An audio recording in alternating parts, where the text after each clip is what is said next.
Hi everyone, this is video lesson number 24 for Thursday, June 11th.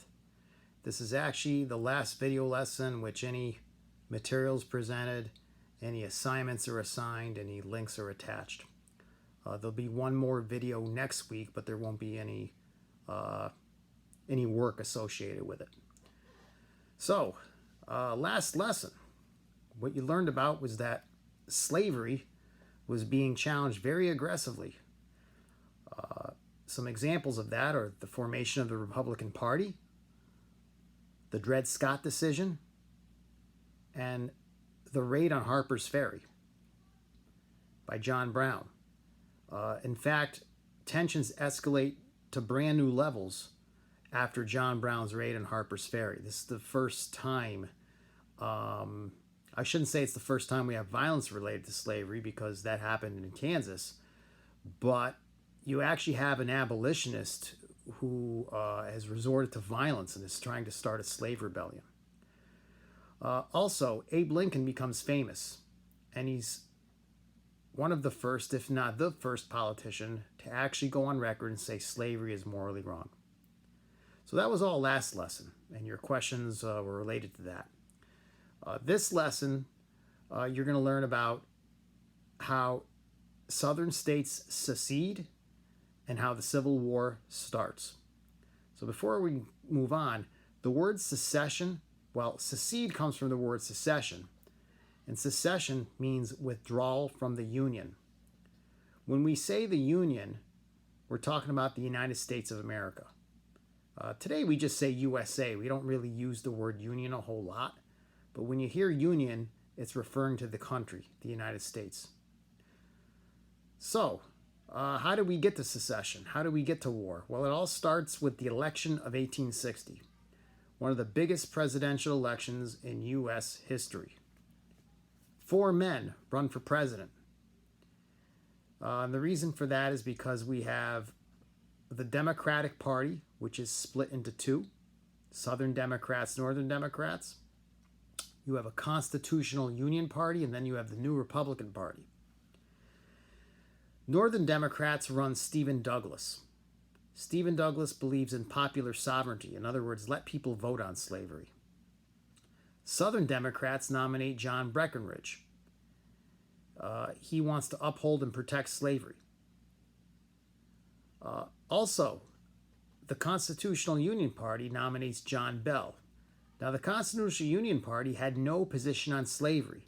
Their primary objective was just to keep the country together, but they wouldn't say either way.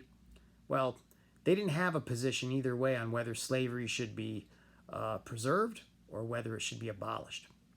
And then finally, Abraham Lincoln won the nomination of the Republican Party. And as you learned from last lesson, the Republican Party was against slavery, and they didn't want to see it spread any more than it already was. This would be the most sectional election in U.S. history, meaning that people voted basically according to where they lived. In the South, virtually everybody voted for Breckinridge, the Southern Democrat.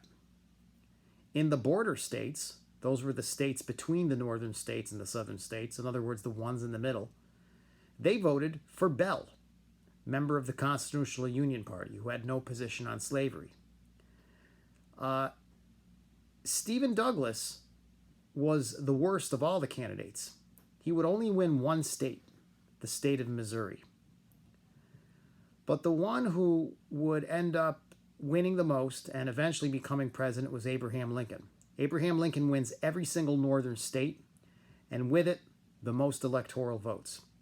If you remember how we elect the president, president wins based on an electoral vote. States with more people have more electoral votes. The northern states had more people than the southern states, so if you win the northern states, you win all the electoral votes. So Lincoln becomes president, and the North is very happy with this. The South, of course, is now terrified. They believe that slavery and their way of life is going to be coming to an end. And mainly, the main reason they think this way is they simply don't trust Lincoln and they don't trust the Republican Party. They feel that it's made up of too many abolitionists, and in the South, they think abolitionists are all like John Brown, guys that would resort to anything, stop at nothing, even use violence to bring an end to slavery. So the South starts making plans on responding to this. And on December 20th, 1860, the first Southern state, South Carolina, voted to secede from the Union.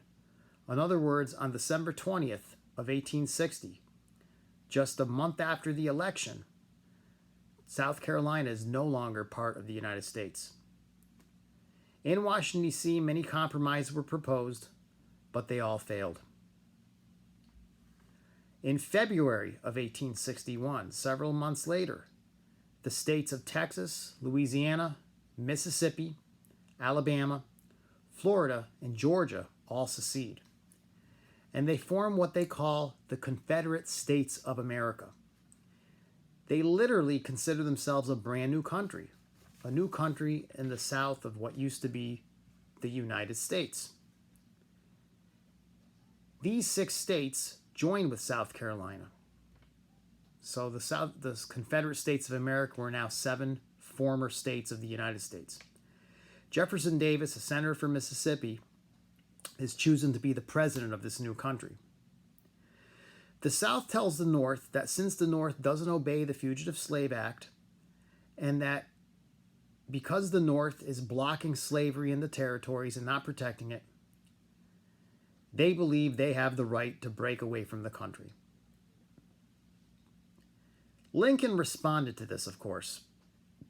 Lincoln used both toughness and kindness in order to try to get the South back. Lincoln warns the South that federal property will be protected at all costs. But at the same time, Lincoln pleads and begs with the South to stay in the United States and to come to the negotiating table and to reconcile and to make up. Things take an ugly turn, though, right after Lincoln is inaugurated at Fort Sumter in South Carolina. Fort Sumter was a U.S. fort guarding Charleston Harbor. And what ends up happening is Confederates, mostly South Carolina militia, they surround Fort Sumter and they demand that it surrenders. The fort is low on supplies. It needs help badly. And when Lincoln finds out what's happening, he tells South Carolina that he's going to send supplies to the fort. He informs South Carolina that there'd be no armed forces going to South Carolina, simply food, water, medical supplies to keep the fort going. When Jefferson Davis learns of this, that supplies are going to South Carolina to aid Fort Sumter, he makes what would be one of the most fateful decisions in our country's history. He tells Confederate forces to attack the fort before the supplies come. And on April 12, 1860, Confederate cannons start shelling Fort Sumter. The Union or U.S. soldiers in the fort basically take shelter and try to ride out the bombardment, hoping that help arrives soon. But unfortunately for them, high seas and stormy weather prevented Union ships from reaching them. And on April 14th, the Union commander saw the situation was hopeless. There was no way he was going to win. So he surrendered the fort to South Carolina. One good thing about this is that no one died on any side. There were a few injuries, but no Confederates and no Union soldiers were killed. But Confederate forces take over the fort. They take down the U.S. flag and they replace it with the Confederate flag. Fort Sumter today marks the beginning of the Civil War. Although the war didn't start immediately after, it pretty much was underway after this event. Both sides start gearing up for a massive war. Lincoln issues a call throughout the North for 75,000 new soldiers on top of what already they had in the army.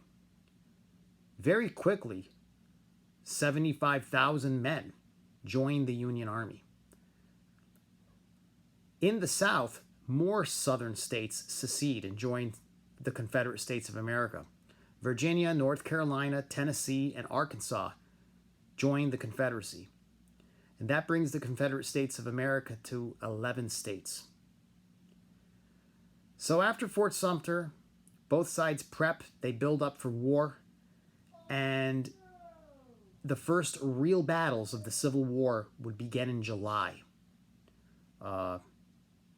several months later. That's it for the year. We have completed the entire 7th grade curriculum. When you get to 8th grade, you will learn about the Civil War. And I'll just tell you this about it, a little bit of a spoiler alert, but the Civil War was the bloodiest war in U.S. history. Over 600,000 soldiers on both sides combined die. Billions and billions of dollars of damages occur. And there are very bitter feelings in the South after the war that will last for generations. But there was some good that came out of the Civil War also. One of the more obvious ones is that slavery ended. It ended forever. We haven't had slavery since. The federal government was strengthened.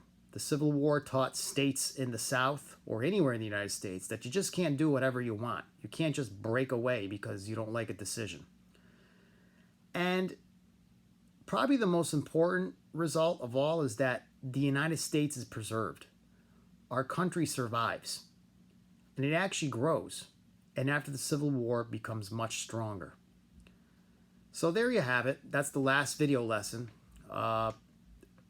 In addition to this video, there are some links with some video clips related to what I just talked about. And there are a few questions that go along with what I talked about, and they're directly related to Chapter 15, Section 4. So that is it. There'll be one more video coming up. Stay safe, stay connected. We have one more to go, and then you can enjoy your summer. So long. See you next time. Bye.